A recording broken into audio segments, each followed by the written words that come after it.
Selamat datang di channel gua di kelas pinggiran. Di sini gue bakal bahas kumpulan soal-soal yang muncul di UTBK tahun 2024. Jadi di bagian ini ada soal dari bagian penalaran matematika. Jadi di penalaran matematika itu biasanya ada 3 sampai 4 kelompok soal. Jadi ada 4 soal cerita, kemudian dalam satu soal cerita biasanya ada 3 atau 4 soal yang terkait. Di soal yang pertama yang muncul di sini adalah tentang suku bunga.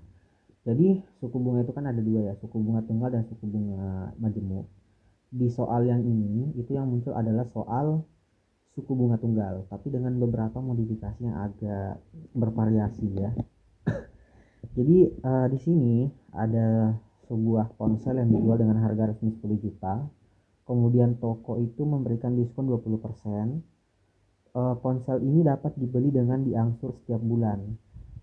Dibayar dengan angsuran yang sama pada bulan kedua dan seterusnya.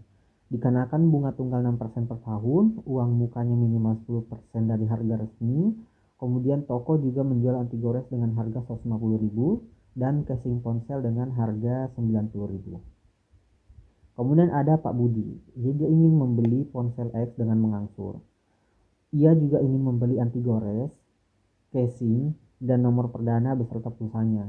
Sekarang dia bawa uang 1.500.000. Kemudian uang ini dia pakai untuk membeli barang-barang tadi, ada anti gores, casing, kemudian ponsel, dan nomor perdana serta pulsanya.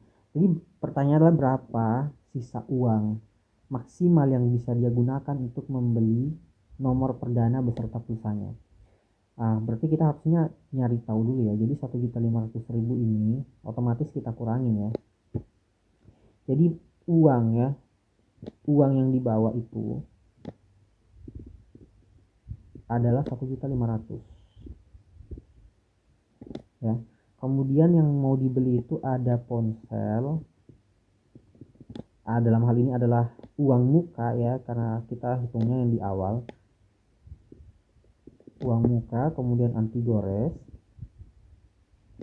kemudian casing, dan nomor perdana beserta pulsanya kita anggap aja itu X ya, atau ya X lah.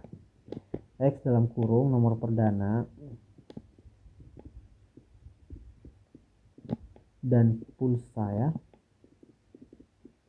Nah, kesemuanya ini harus mencukupi 1.500.000 gitu kan. Kalau kita jumlah ponsel X, anti gores, casing, dan nomor perdana sama pulsa itu semuanya harus 1.500.000. Otomatis kita harus mengurangkan antara uang yang dibawa dengan barang-barang yang diketahui harganya ya. Maka kita cari tahu dulu uang muka yang paling minimal yang bisa kita bayarkan ya. Dimana uang muka minimal itu adalah 10% dari harga resmi. Harga resminya ya 10 juta ya, dikali 10 juta. Nah, ini kalau kita kalikan maka kita akan mendapat sekitar 1 juta ya. Jadi uang yang dibawa kita kurangkan dengan uang muka minimal, otomatis nanti sisa 500.000. Sekarang kita ya catat lagi ya, berarti harganya anti gores kan tadi 150.000,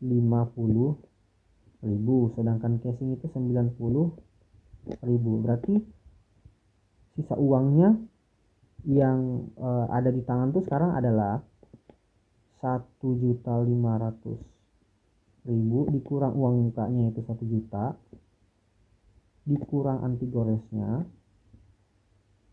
dikurang casingnya. Otomatis ini kalau kita dapatkan jadi 1.500.000 dikurang 1.240.000, nanti dapat angka 260.000. Otomatis soal yang pertama ya jawabannya itu adalah 260.000.